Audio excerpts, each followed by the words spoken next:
Most men lead lives of quiet desperation and go to the grave with a song still in them.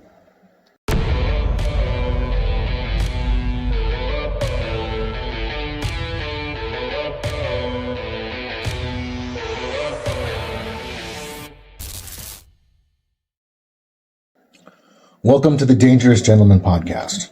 Yes, I am the Dangerous Gentleman. No, I did not give myself that nickname, but I certainly did earn it.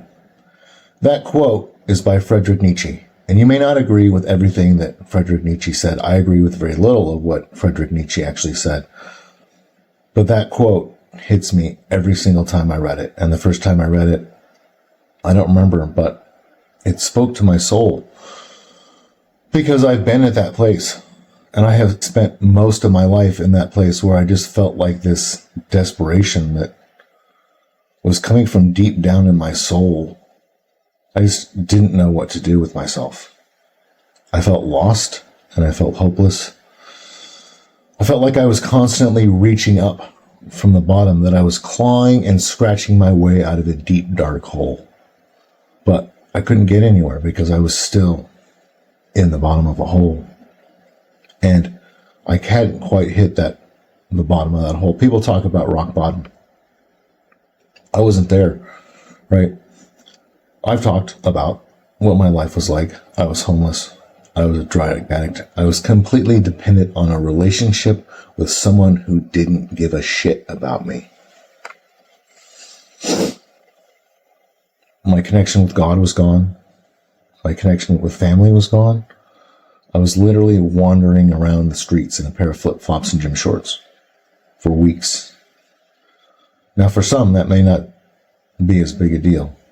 But for me, that was about as far down the bottom as you can get. I'd never imagined, with the way I grew up, that my life would ever end up in that kind of place. But I had turned my back on so many things, so many of the principles that I grew up with, that I ended up just I don't even know how to describe it. I didn't know how I got there, and I really didn't feel like I knew how to get out. I mean, I knew there were things that I could do, but it just felt like I hadn't come to the place where I really recognized that the mess that I was in was my fault. And so, that's kind of where I want to start today. And I want to lay out some of the steps, right? I have a system that I've laid out of how I changed my life.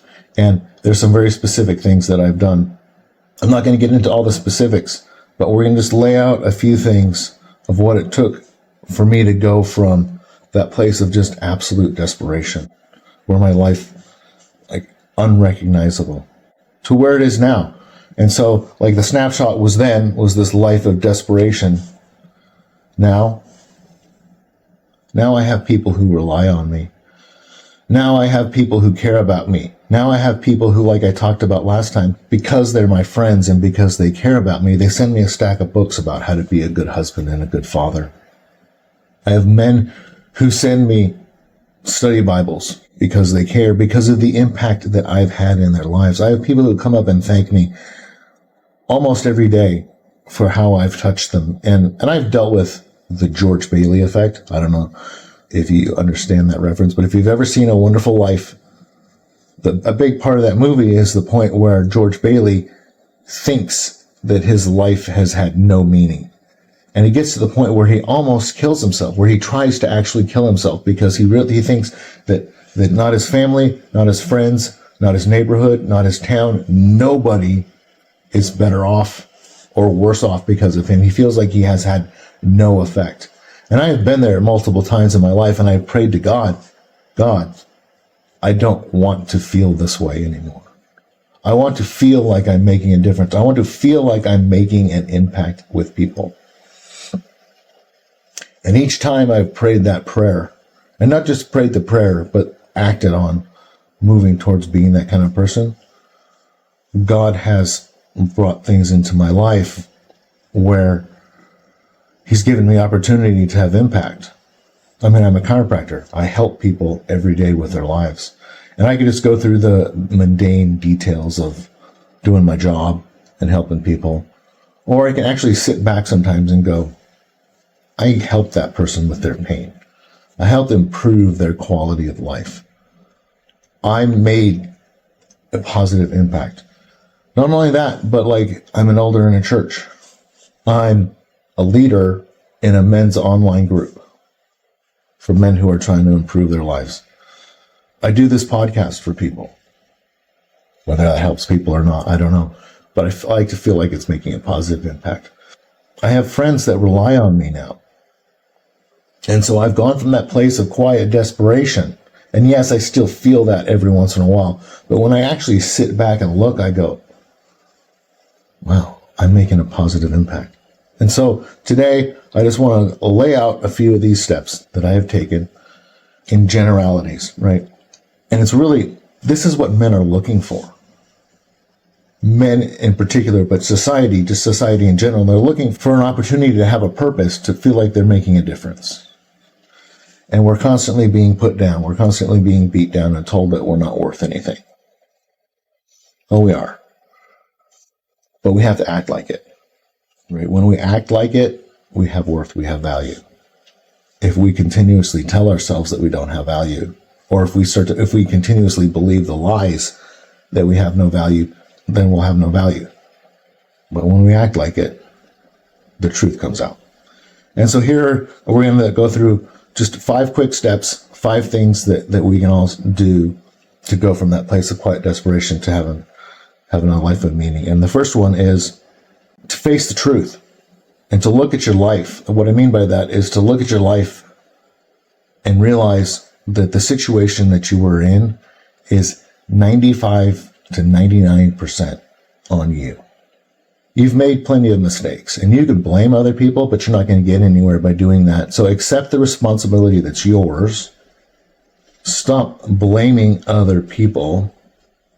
Don't use explanations as excuses, and stop trying to diagnose yourself with everything, giving yourself 18 different labels. I'm an introverted extrovert with this, this, and this, and I'm this, this, and this. Quit trying to label yourself. Just go be you and stop blaming labels. Don't use those things as excuses. Yeah, they're explanations, but not excuses. Commit to a life of discipline. So step 2 is commit to a life of discipline. It's really easy to just sit back, kick your feet up, and just let life happen to you. It's like blaming others. You put it on other people for your life to be good. No, that's on you. So you got to own your truth. You got to accept the responsibility for your life. And then you've got to commit to do the hard work that it's going to take to change that. The way I define discipline is doing the things you need to do no matter what. Getting up early, making those phone calls, doing the practice, going to the gym, eating the way that you're supposed to, cleaning up your house, taking care of all the little things, the adulting. I hate that word, adulting. Right? Commit to just taking care of the basics. Just do the basic shit. It's not that hard. I mean, it is when you haven't done it, but when you think about it, it's not actually that hard. But it's the doing it every day and doing it no matter what, even when you're tired. You just keep going. So step 1, face the truth. Own your responsibilities. 2, commit to a life of discipline. Commit to a life of sacrifice where you're not just turning to every single little distraction in order to get away from facing your responsibilities. Own that stuff. For me, it starts small, right? For me, literally, it started with me waking up every morning and deciding to make my bed every single day, no matter what. To get up early, give myself that 5 minutes to make my bed. That is where it started for me. And now I've built a life that I can be proud of. And out of that, all those little disciplines, I've actually built a life where I have a lot more choices than I used to. When I was broke, when I was unhealthy, when I was fat, when I was overweight, when I didn't have any friends or relationships, I was kind of stuck. I had no freedom to go do things that I want. But as I put on discipline, as Jocko Willink likes to say, discipline equals freedom, as I started to incorporate more and more of those freedoms, the more and more of the life that I wanted to live was actually able to start to live that. Face the truth, Commit to discipline, lean on faith. For me, I had to get back to God. I've shared that story about in Colorado where the guy I was working with came up to me and said, Andrew, you still believe in God? In that moment, I knew that I did. From that moment, it's not like that moment, like everything all of a sudden shifted. But from that moment on, I haven't been able to deny that God is the huge piece of my life. That God is not just a huge piece. He is the foundation. He is the core. He is what makes me who I am. My relationship with him is of utmost importance. Nothing else comes first. None of the facing the truth or committing to discipline, none of that means anything if I don't lean on my faith in God, if I don't use that as my foundation. I don't just get to walk around and say, oh yeah, I believe in God. Oh yeah, I believe in God. I have to let God, and I have to let the Bible, and I have to let those principles, I have to let those things actually change my life. It doesn't do me any good to just walk into a church and say, yay, I'm a Christian. I have to start to follow the truths. If I want what God has for me, if I want the life that God has, I have to follow the path that God has for me. I don't get just get to say, I want the blessings of God. Those blessings, with great power comes great responsibility. I know, quoting Spider-Man. But there's truth in that. We don't get to just walk in the blessing of God without also following the path he has for us. Doing the basics, praying, reading your Bible, following the 10 Commandments, acknowledging sin as sin, and trying to deal with it in the best way possible. I'm not perfect. I'm dealing with some sin issues, every day. But we have to acknowledge that sin is sin and that there is a path, that there is objective truth, that there is objective reality, and there is objective right, and there is objective wrong. So we have to live in that. See this? Look, I'm getting organized. One of the things I committed to this year is being a little bit more organized, especially in my podcast. I realized I kind of wandered a little bit. So I'm getting a little organized. I have several months worth of episodes laid out. Hopefully we'll make the podcast even better going forward. So step 4, build resilience. Build that muscle, like the ability to press through, the ability to keep going even when it's difficult, even when it's hard, is a skill. Most people grow up like, oh, it gets a little hard. We automatically shrink back. We automatically step back and go, oh, and we give up because we think that that's the way. Because that's what we're shown, because that's what we see, that's what our parents taught us, that's what society and culture taught us, that when things get tough, we turn to coping mechanisms, we turn to pornography, we turn to food, we turn to sleep, we turn to sex, drugs, alcohol, relationships, whatever it is, we turn to these other things when things get tough, rather than just facing the tough things and pressing forward. When I learned that, because I have all these anniversaries that pop up, the day I lost my kids, or my kid's birthday, or my anniversary, or this, that, or the other thing, right? I used to have, those days would pop up on my calendar and they would wreck me all day.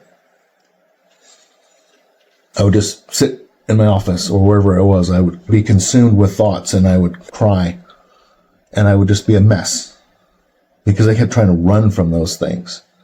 When I actually took the time to actually turn and look at those things and face them directly in the eye and say, all right, this is painful. This hurts.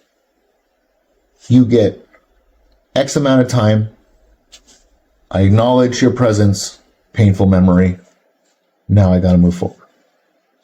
When I start to actually do that, like that anniversary, that date would get maybe 5 minutes of my time, and then I'd be able to move on with the rest of my day, move on with the rest of my life.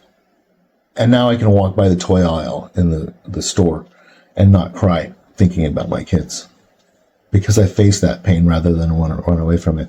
So resilience, build that suffer muscle. I did an episode early on when it was just audio. I called it Build Your Suffer Muscle. When you learn how to press through those things, and when you realize that pressing through those things and you get to the other side and you're like, oh, I made it through. It's not so bad. If I can survive that, I can survive worse things. I survived this thing over here last week or last year that was much more difficult than the thing I'm dealing with right now. Of course I can face what I've got going on right here in front of me. It's a muscle. It's a skill that you have to build up. And the last piece of the puzzle is to learn how to serve others. Once you've built up that inner self by learning to face the truth, becoming disciplined, leaning on your faith, all those things, and you've built some resilience, now you can serve others. Now you can take those lessons that you've learned, those powerful tools that you have built, because now you are a stronger individual, you are stronger as a person, you can now reach out and help and pull other people along. But if you never do that, then all those other things that you've put on, all that other stuff that you've done, really, you're still living in that George Bailey effect where you're not having a positive impact on people. Yes, you will have some, but when you actually actively reach out and intentionally invest in other people, that's when all those other tools, all those other things that you've built, like, they go to 10. They get magnified exponentially. And all of a sudden, all of that faith, all of that discipline, all those habits, all of that truth, all of that resilience that you've built, not only is it contagious to other people, it's now even more powerful in yourself.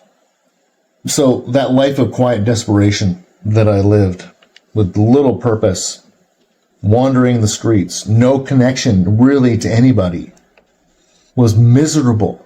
That was the bottom for me. And now, as I've shared, like, I got people coming to me. I got people asking me for help. It's funny to me, I have a system for transformation. I have great relationships. I have relationships with people all over this country. Hi, Babs. I have relationships with people all over the country. People lean on me. And my life is full. I have cats that I love and that love me. I know it's a silly example, but my life is full. I have a relationship with my kids again. I have relationships with my family again.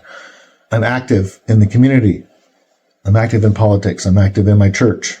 My life is very full. And sometimes when I sit back and I look at the snapshot of who I was physically, that mirror of me, what I looked like physically, was a tremendous reflection of what was going on inside, which was that desperation.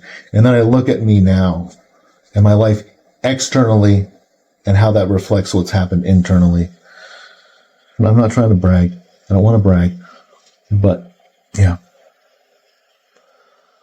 I no longer live a life of quiet desperation. Yes, there's more that I want to accomplish. Yes, there's more that I want to do. No, I'm not perfect. But I've come a long way, baby. Face the truth. Commit to discipline. Find your faith. Build resilience. And then share it with others. And you'll find a life outside of quiet desperation. So if you like this content, please give it a rating, a review, and share it with your friends. Also, if you'd like to learn a little bit more about me and what I'm all about and what I can maybe do for you, check out my website at thedangerousgentleman.org. That's thedangerousgentleman.org. Thank you for listening.